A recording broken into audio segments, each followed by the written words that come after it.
Ration card హోల్డర్లకు ఉచిత gas stove మరియు cylinder ఎలా పొందాలో తెలుసుకోవడానికి ఇక్కడ చూడండి. రేషన్ కార్డు ఉంటే గ్యాస్ స్టవ్, సిలిండర్ ఉచితంగా పొందవచ్చు. ఉచిత గ్యాస్ స్టవ్ మరియు సిలిండర్ కోసం అర్హత పొందేందుకు మీకు దారిద్ర్య రేఖకు దిగువన ఉన్న బీపీఎల్ రేషన్ కార్డ్ అవసరం. 2016లో ప్రధానమంత్రి నరేంద్ర మోదీ ప్రారంభించిన ప్రధానమంత్రి ఉజ్వల యోజన బీపీఎల్ కుటుంబాలకు ఎల్పీజీ కనెక్షన్లను అందించడంలో సహాయపడుతుంది. కాబట్టి మీకు బీపీఎల్ రేషన్ కార్డు ఉంటే మీరు ఈ పథకం నుండి ప్రయోజనం పొందవచ్చు. ప్రధానమంత్రి ఉజ్వల యోజనతో మీరు కేవలం ఒక్కో గ్యాస్ కనెక్షన్కు 1600. అంతేకాకుండా మీరు గ్యాస్ స్టవ్ కొనుగోలు చేయడానికి మరియు సిలిండర్ను రీఫిల్ చేయడానికి వడ్డీ లేకుండా రుణాన్ని పొందవచ్చు.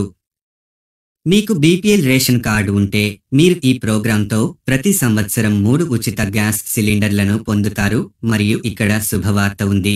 మీరు దారిద్ర్య రేఖకు దిగువన పరిగణించబడకపోయినా మీరు ఇప్పటికీ ఈ ప్రయోజనాన్ని ఆస్వాదించవచ్చు. ప్రధాన్ మంత్రి ఉజ్వల యోజన కోసం దరఖాస్తు చేయడానికి మీరు క్రింది పత్రాలను కలిగి ఉండాలి. వీటిలో మీ రేషన్ కార్డ్, కుటుంబ సభ్యుల ఆధార్ కార్డులు మరియు మీ బ్యాంక్ పాస్బుక్ వివరాలు ఉంటాయి. అదనంగా మీరు రెసిడెన్షియల్ సర్టిఫికేట్, ఒక పాస్పోర్ట్ సైజ్ ఫోటోగ్రాఫ్ మరియు వర్తిస్తే మీ కుల ధృవీకరణ పత్రాన్ని అందించాలి. ప్రధాన్ మంత్రి ఉజ్వల యోజన కోసం దరఖాస్తు చేయడానికి ముందుగా అధికారిక వెబ్సైట్కి వెళ్లి దరఖాస్తు ఫారంను డౌన్లోడ్ చేసుకోండి. అవసరమైన అన్ని వివరాలతో జాగ్రత్తగా పూరించండి. తర్వాత మీ సమీపంలోని ఎల్పీజీ గ్యాస్ కంపెనీ కార్యాలయానికి నింపిన దరఖాస్తు ఫారంను తీసుకెళ్లండి. ప్రతిదీ సరిగ్గా ఉందో లేదో నిర్ధారించుకోవడానికి వారు మీ దరఖాస్తును 1-2 సార్లు తనిఖీ చేస్తారు. వారు ప్రతిదీ సరైనదని నిర్ధారించిన తర్వాత మీరు మీ గ్యాస్ సిలిండర్ను పొందుతారు.